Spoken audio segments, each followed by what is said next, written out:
Listen, just because a conversation is politically charged doesn't mean we shouldn't have it. Just because I feel one way, you feel another way, one thing we say might offend another, doesn't mean it's not important to discuss, especially when it's about people. People are going through stuff, all people. And if we can make it better for them, we need to do it.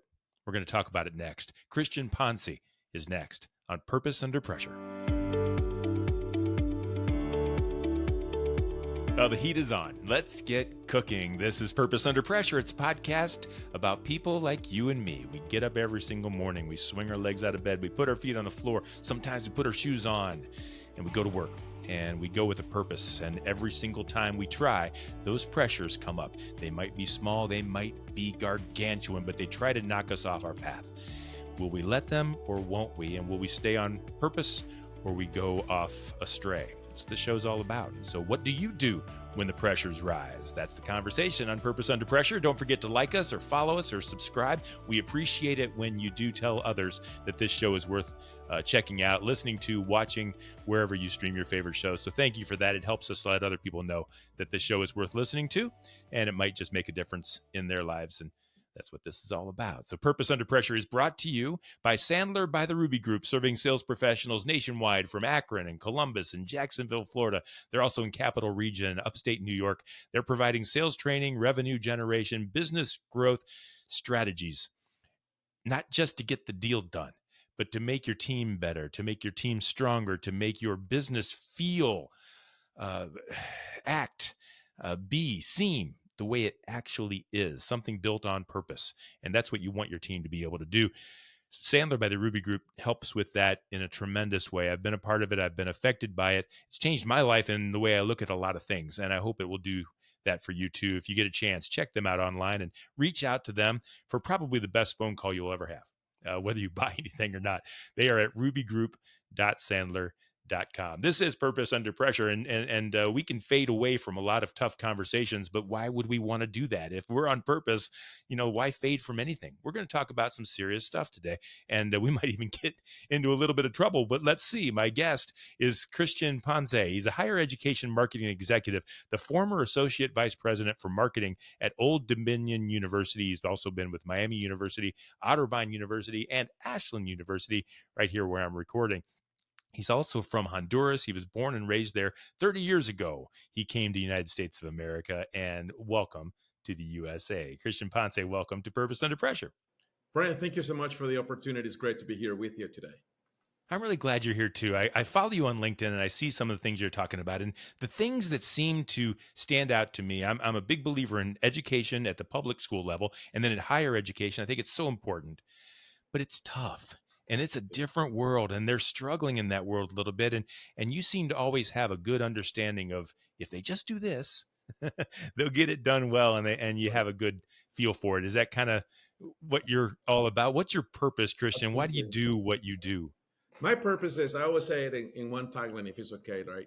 To me, marketing is my passion, but multicultural marketing and diversity is my calling.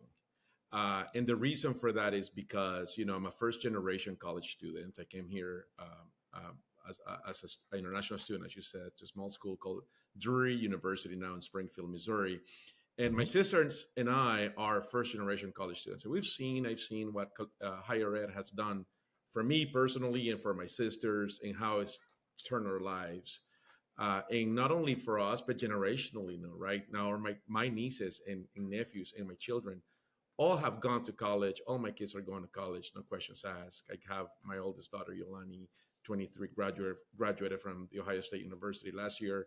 My middle child is a first year student, freshman, I was going to say, but first year student at OSU in the nursing school. So I'm really proud of that. And what I've seen for me and my family, I want for other students as well, for other people.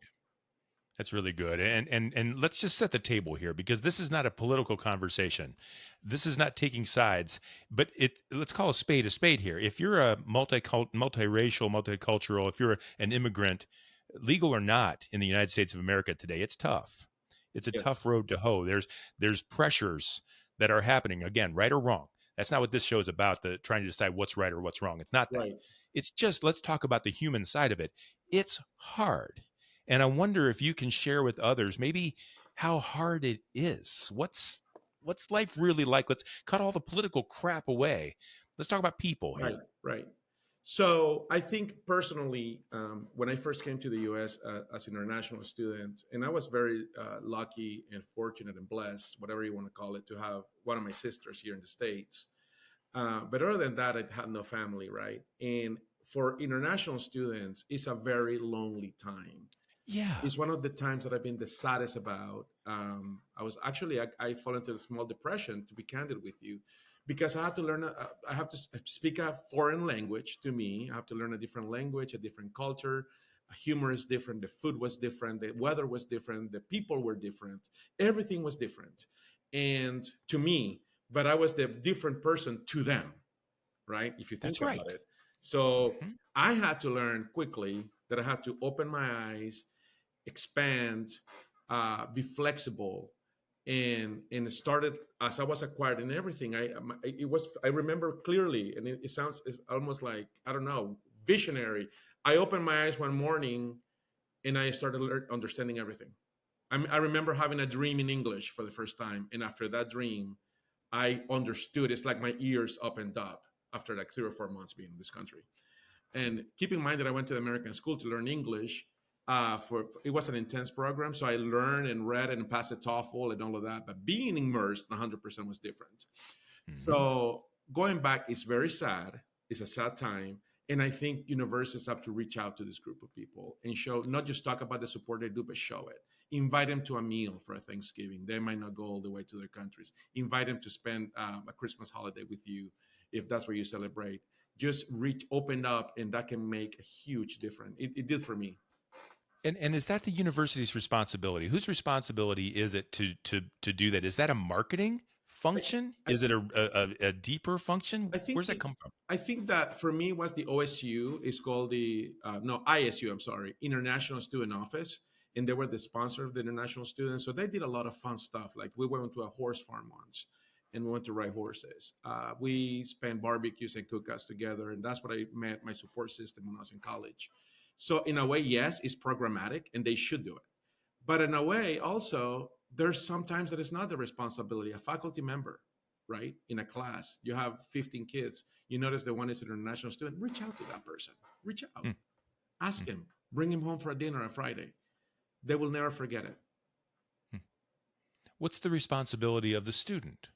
What role did they play in making, setting, opening doors, knocking down paths? It's not easy, but life isn't easy for everybody. No, I think all of us in life as human beings have, in a way, we have to blaze some trails out there. We do. We We do. have to. And whether you're from here or not, you have to confront situations in life. And what I keep saying to myself is, whether you're in between jobs or whether you're new in a country or whatever, pretty much if you really take a look at it, things are situational, and you have to remind yourself that this shall happen, this shall pass. Okay, Hmm, so you hmm. have to prepare, you have to equip, you have to be flexible, and quite frankly open up to new opportunities and possibilities, right? I mean, even if you don't, if you feel that something you're not used to, get out of your comfort zone, right? For me was, I'm an introvert. Honestly, a lot of people think I'm not, that I'm an extrovert because of what I do. I'm an introvert.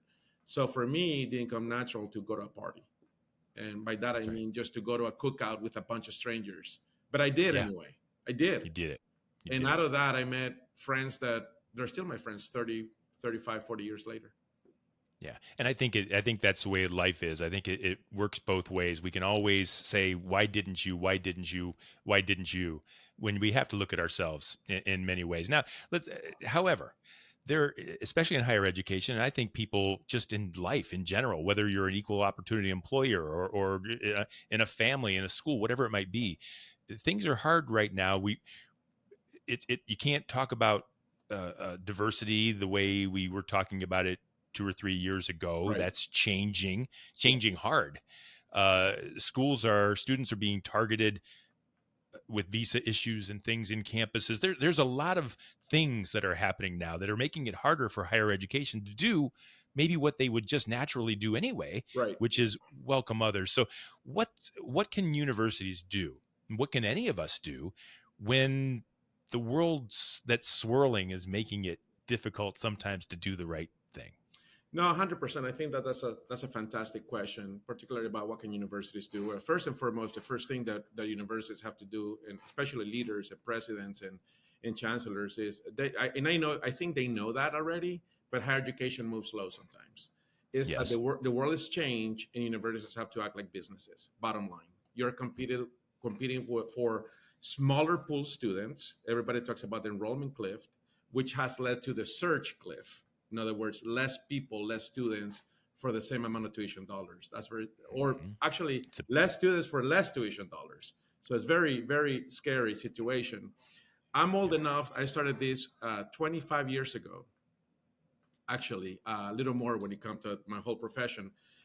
And I used to, in enrollment management, actually, I don't even know if we have the title enrollment management. It used to be for most colleges, university admissions. Really, we took yeah. orders. I mean, honestly, my first job out of college Mm. was to be a bilingual student counselor. We would pick up the phone and fill out forms, the applications right there with them. Okay. Good luck now, right? You Yeah. have to go Yeah. look for the students, because a student with the Common App and many things, they're applying to an average of 8 to 10 schools, 8 to 10. They've got all kinds of options. Incredibly, all kinds of options: distance learning, online, community college. Some of them are going to the trade schools. All kinds of options. So you Mm. have to compete. So that means that you have to be, marketing has never been more important for higher education than it is right now. We used to say that marketing is everything, and the paradigm now is that everything is marketing. Everything. I This is I marketing. agree. Having this conversation, you have to be an advocate. You have Yep. to build a partnership across campus. You have to talk to everyone. Long gone are the days of the 30-second spot that you thought that was it Oh and yeah. people would come, right? No, no Yep. more. Yep. You have to have a brand experience, student life, admissions, enrollment management, classrooms. Everything matters in brand building. So I think that we need to recognize that as a service. I don't want to call it an industry, because it's not an industry. We're not selling gadgets, but I'll say we're providing a service for the common good of society. So let's do it well, and let's make sure that our brands are competitive by working together and dismantling silos. And you were mentioning to me before the show started about the different options, not just here in the States, but across the pond and in different countries where people can go to school anywhere. Yeah, absolutely, 100%. So my sister and I came to the U.S., right, to go to college. We were very blessed. But then my niece right now, guess where she's at? She's in Spain. She's in In Spain. Madrid. She left last week. And so It's the, not the all boyfriend, about everybody wanting to come here. no, And no no, no, longer, no, no, no. no more, no more. I mean, some people still, but what I'm saying is the United States was the only fruit that people looked at. I'm speaking from Latin America. That's what I'm from. So, but now there's, the United States was the apple. Now there's some really appealing bananas out there and Mm-hmm. pears. And people have a little bit of a menu for what fruit they want. It's not only the red, juicy apple that they see, there's other things now. So, my niece is in Spain. The boyfriend of my other niece is in Spain. One of my nephews was going to Mexico to go to medical school, decided not to go there. But I'm just saying that people are taking options. One of my nephews is still here, went to school in the United States. But what I'm saying is now you have to compete for international students too. Yeah. And Not I just think with it's that other way in colleges, but with other countries. with all the countries, all the different options, and now with AI and all the different ways that we can learn things, that's going to even Incredible. change even Yes. more. So, from a business point of view, from an employment point of view, we're always seeking people, and so let's talk a little bit about that. Can a university use the word marketing? Which a lot of people, think of a used car salesman. We just said that's not what it is, but marketing. If you say it, people will believe it. Like can a university fake it? Can an employer fake it? Can you just put the EEO line at the bottom of your website and be good? Or does it need to start deeper as far as being welcoming to all So types of people at all times? I would say that marketing can fake it with tools, right? Like you can have a very glossy brochure that looks Yeah, diverse buddy. and that looks amazing, but they will fail miserably when people come to campus and they don't see the reality they promised reflected in their own experience. Let me explain And this. If yes, you good. see a brochure or a view book that looks diverse, and let's say that you're a minority student, and when you go there, and everybody there is not diverse and it's not what they promise, and there's not the support system. They don't have any clubs to belong to. There's no diversity on campus expressed in any way, shape, or form, in the same way that it was promised in the brochure or on their website. They can no longer fake it. And you know what's going to happen? They're going to leave. They're not going to stay for the whole semester. They actually might melt away. They might enroll, go there for a couple of weeks, and leave. Right now, and I'm not saying this happened because of it, but I was talking to my daughter yesterday. She, as I mentioned earlier, she's a first year student at OSU, and she said that 3 people in her dorm already left. They already left. They already dropped out. So Why? what I'm saying is, and it's not because of that, but what I'm saying is that is a reality. All schools or most schools experience melt. We call it melt, right? That people just come in and then they leave. So yeah, they can fake it to an extent, but it's not going to last. So let me ask this then. So a few years back, under different leadership, we had let's force this, right? There's all these different legislative bodies and whatever the terms were, but there was an initiative to make people feel more welcome. Yeah. So we forced people to act a certain way. Yes. We have a new leadership now and a new kind of cultural philosophy that is, not only are we not going to force it, we're actually going to inhibit it a little bit. We're going to take away visas, and we're going to do it differently. We're going to swing the pendulum even further. Correct. The question I have then is, how can a university do it without the cram down and without the limitations, and just knowing that there's federal dollars involved and there's all kind? How can a university make the immigrant or the multicultural student feel welcome regardless of all that political bullcrap that's going on? So that's a fantastic question. Quite frankly, thank you for it, because I know nobody has ever asked me that question the way you did. So I appreciate it. I think that we start recognizing that multicultural marketing and inclusion actually makes business sense, and it should be politically driven. Let me explain. In the United States, a few decades back, people freaked out. And when I said people, I'm talking about government, elected officials, that Spanish-speaking immigrants were going to take over the country and everybody would speak Spanish here. And they declared English the official language of many states. President Trump just signed an executive order a few months ago making English the official language. Do you think that Walmart has stopped advertising in Spanish because of it? No, they should not. They haven't. They won't. Yeah, right. Yeah. You're still going to see bilingual signs because, I hate to say it, but it's an enterprise. It makes business sense to communicate with a prospective customer in a way they can understand. Okay. They're going to say, oh, here, but they're here and you're in America, speak English. I'm the first one to say, I mean, your chances to succeed by learning English when you come to this country exponentially grow by hundreds and hundreds of percentage points. That's not the point. The point is that a lot of these students come from immigrant parents who have to work 2 or 3 jobs to meet ends. When and how are they going to learn how to speak a foreign language? It's just very difficult, right? So then we put them in this situation in which the kids themselves have to become translators. And sometimes it's our 12-year-old students or children who are having conversations that they shouldn't be having.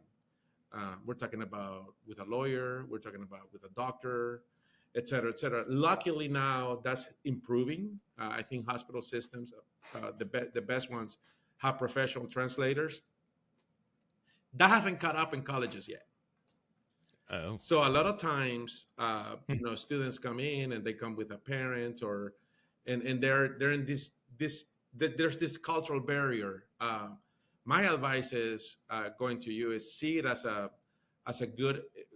By doing this, you're going to be inclusive, but it behooves you if you're when you're bringing 20% of your student body that are Hispanic, for example, it behooves you to have a bilingual admission counselor.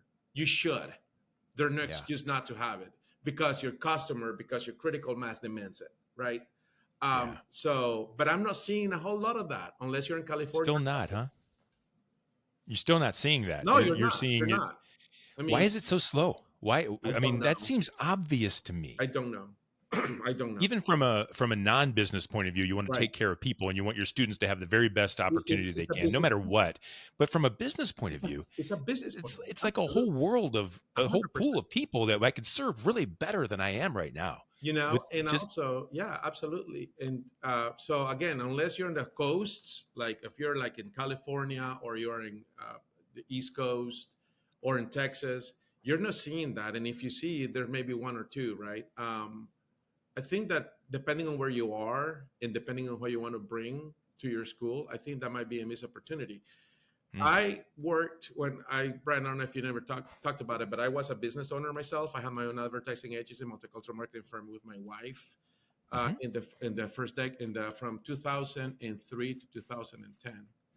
And I'll tell you this: I did a project for the Lumina Foundation. It had to do with the gap in higher education between Latinos and the rest of the American society. And let me just say that even back then, there were, I think, 5.7 percentage points or whatever. That gap is even more prevailing now, about 13% of who graduates. So mm, Latinos might be behind 4 or 5% in first year enrollments, but by the time they graduate, it's 13%. Okay, that's fine. Here's the problem, right? yeah. If you say as a country that's a Latino problem, you're wrong. When by 2060, according to US Census projections, up to one out of three Americans might be Latino. So is that a Latino problem or is that an American problem? Is that a Hispanic problem or is that an American problem? Do you want one third of your workforce uneducated? Those are questions we have to ask ourselves. So yeah, we need to be paying attention to that as a society. S- That's when my passion comes out. It's not about Yeah. being Latino or not. It's making sure that everybody else is equipped in a way that keeps this country moving forward, and be as successful as it's been for the past 200 years. Yeah, I think we're short term. I think we're short term thinking. I think it's a business problem in that way. We're trying to make ends meet here and there today, and it's even harder for higher education as you said. There's fewer students, fewer dollars. Some of these smaller universities are struggling. They're closing, and the ones that are holding on are going to have to figure it out. I'm interested in your perspective on the future. Yeah, absolutely. There's a lot of problems right now that we're 100%. dealing with, but what else is coming along that a multicultural student is going to have to deal with, or the university better figure out moving forward to make sure that we all can have a fair opportunity in this world?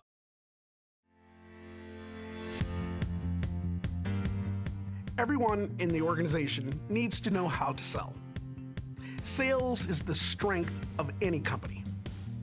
Whether or not you're in marketing, operations, or even finance, everyone has a strong shared accountability towards driving top-line revenue. Whether or not you're client-facing or talking over the phone, you're able to build a stronger level of rapport with the clients. Everyone in the organization shares that responsibility to know how to sell.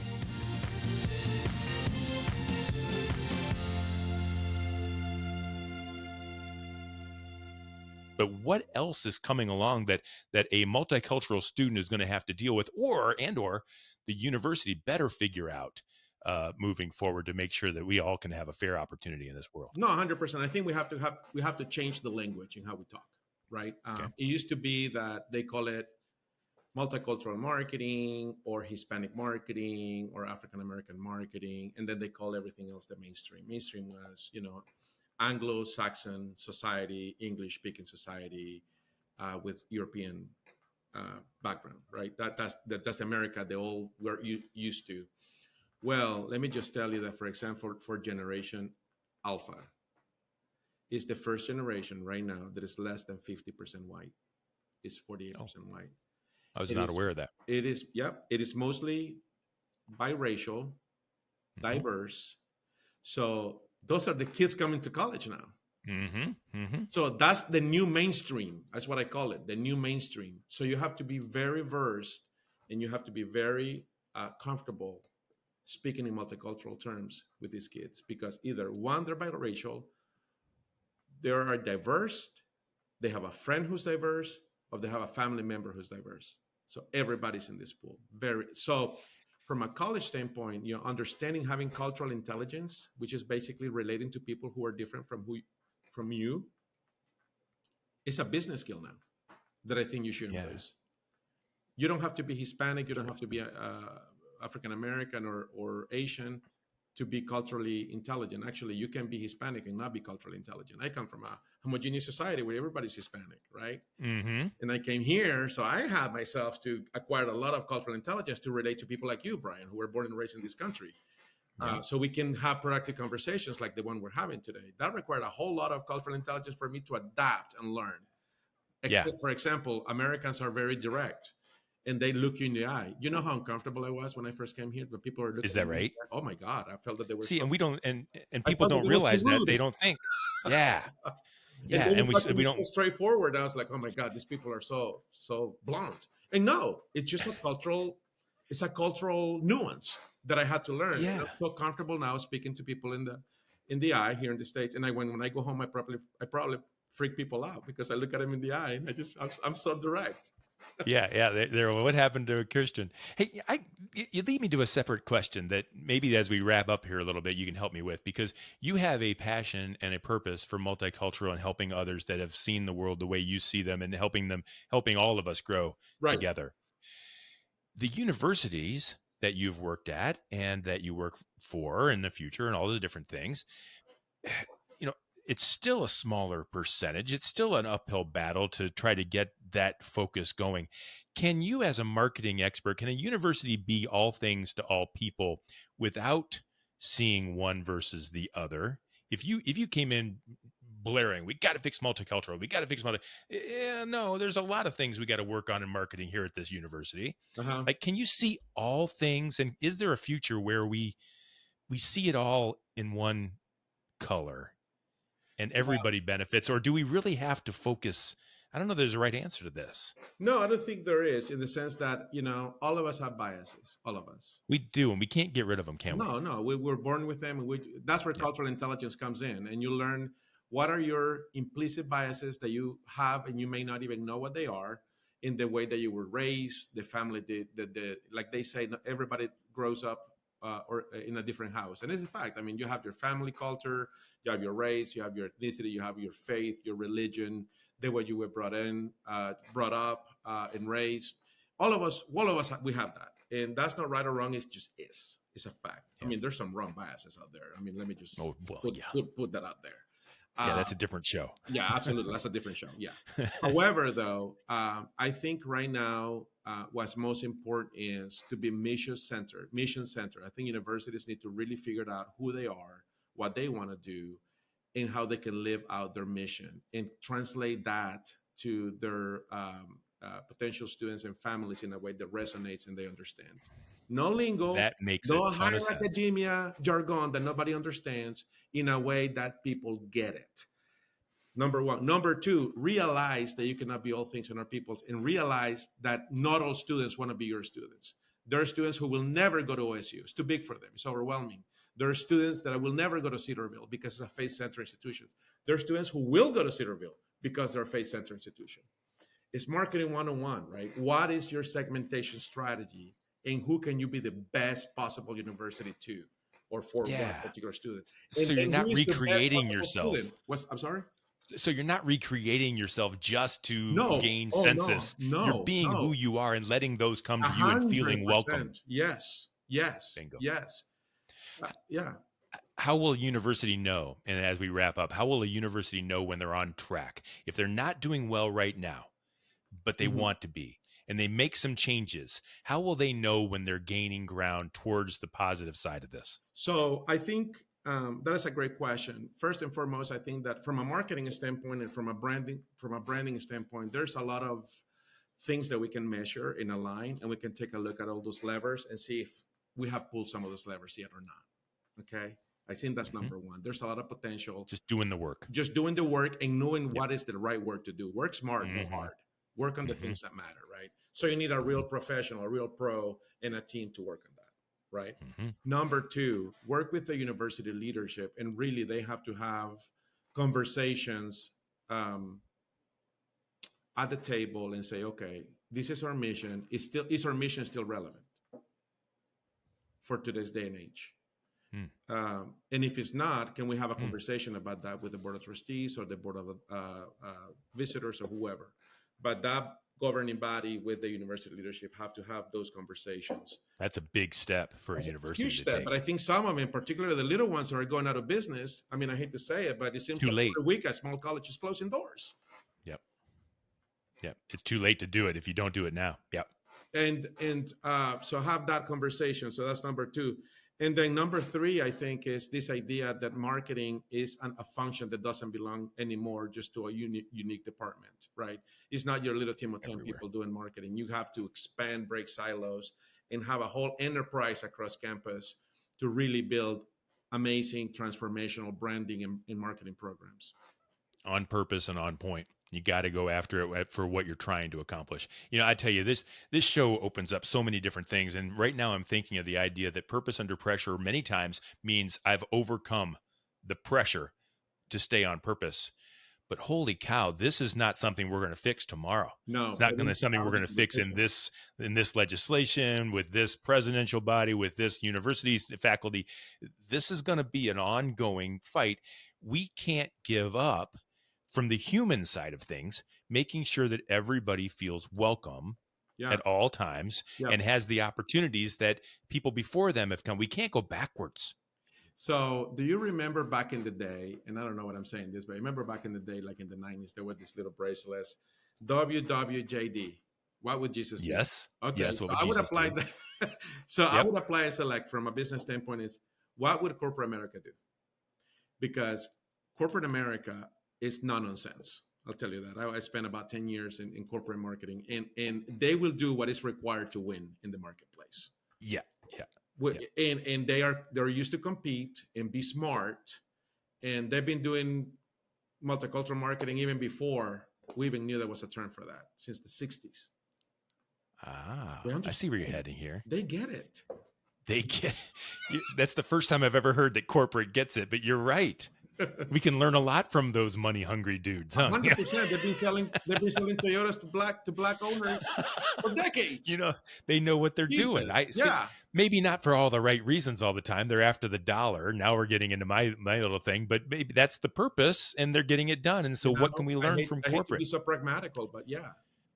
You're going to try to get a higher education or facility to look at corporate and figure out what to do? It's the second or third largest investment and purchase you'll make in your life after your house and car. And some people are saying it is the second largest now after the car. Because who's buying a $200,000 car? Just saying. Wow. Tremendous. So the idea of a higher education facility actually going towards the idea of corporate, there's somebody I work with that has another podcast that talks about the idea that in education, in private education, his is in Christian education, you've got to be on mission. You've got to provide excellence with an education. You've got to be on mission with Christianity. You got to escalate with it, but you've got to run a profitable, substantial business that can stay in business and deliver those things. Otherwise, you're going to fail no matter what.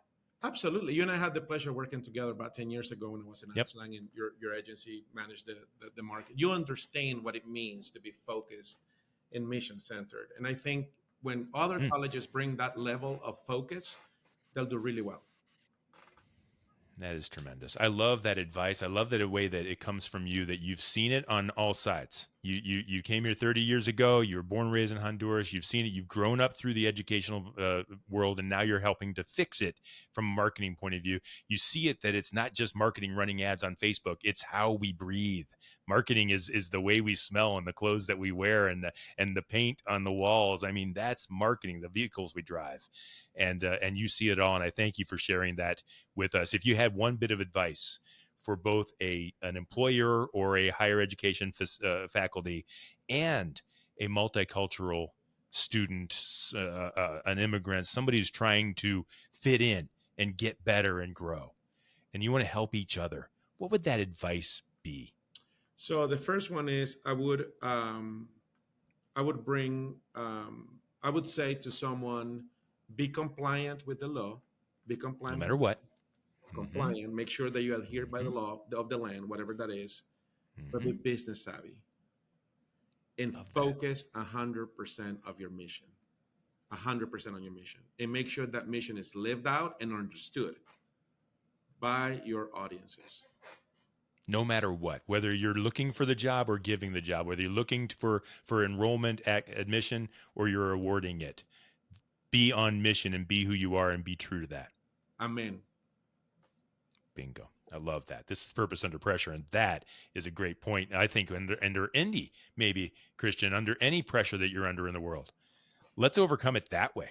Let's be who we are and be 100%. real, and let's just be. I actually was with. It sounds simple, but we don't always do it. No. Actually, this is a conversation I had with my executive coach a couple of weeks ago, right? So I came here when I was 20. So I learned English. I kind of talked a little bit about that earlier.